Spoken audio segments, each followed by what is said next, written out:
It's the second game in our Rustwood campaign, and you can see Phil has done a nice logo to capture that campaign. So we're using the Annihilation rule set, where attrition counts, so any losses in this game are going to hurt. So this is the deployment. You can see my force deployed down to the bottom right. I had Saren leading a Ravagore, two Stingers, a Harrier, a Shredder. The Gobbers are there. There's Forsaken and a unit of Warmongers. In Phil's army then, he was using Baldar this time. So I assassinated Moshar in the last game, and the Annihilation rules don't let you use an assassinated caster in the next game. They have to sit a game out. You can see Phil had a unit of Druids. For his beast he had a Wold Weird and a Wold Warden. He had several different stones and then a unit of Wold Stalkers.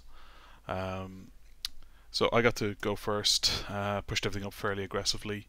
I dropped respawn onto the Ravagore.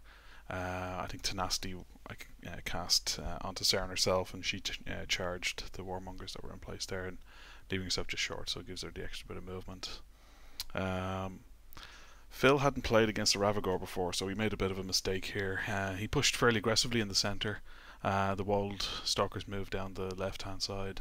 I think he probably held the Druids back a little bit far than where they needed to be. But as you can see there, the red marker there, he left Baldar on 0 Fury. I'm sure that was just inviting the Ravagore. So the Ravagore stepped over to the left, drew a bead on him, so put his Animus up, boosted hit roll, he hit, boosted the damage roll, and as you can see on the right hand side, did quite a bit of damage to Baldar. So a good start. I thought I could finish it with the Harrier, so I decided I'd put the Shredder's Animus on the Harrier by using one of the Shredders, and I knew the Harrier would have to charge past the Wold Warden, but I reckoned the Wold Warden needed 7, so it was a worthwhile risk.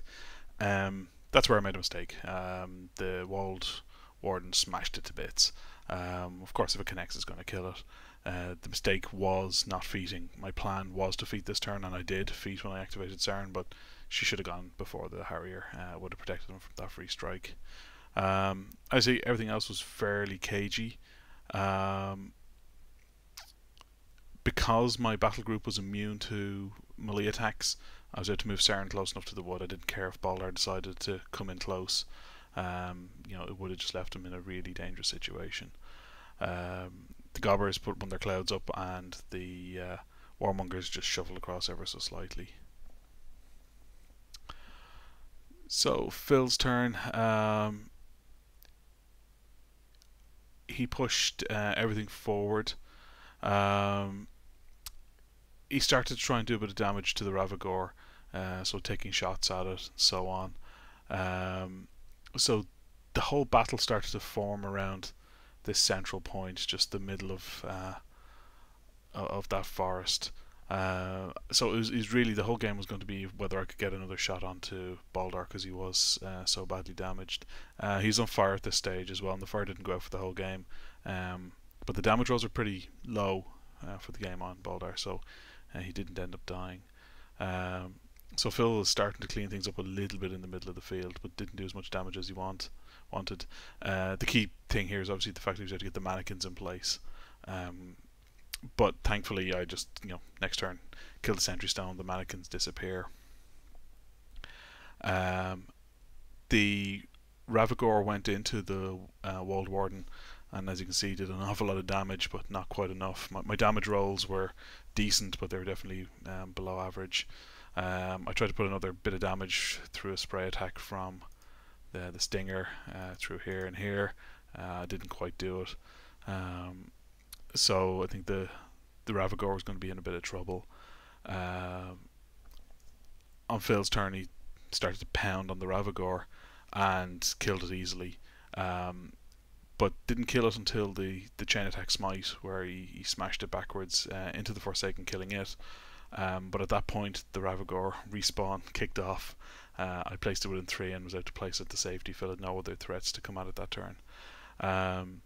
So the Ravagore lived to fight another day. The game ended here.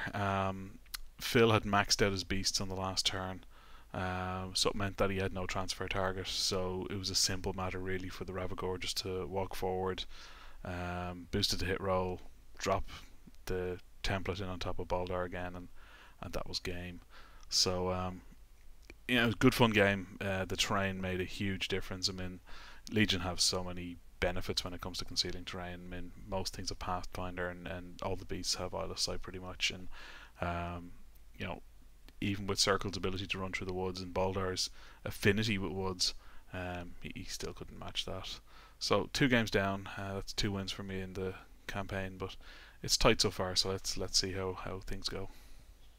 Thanks for watching, everybody.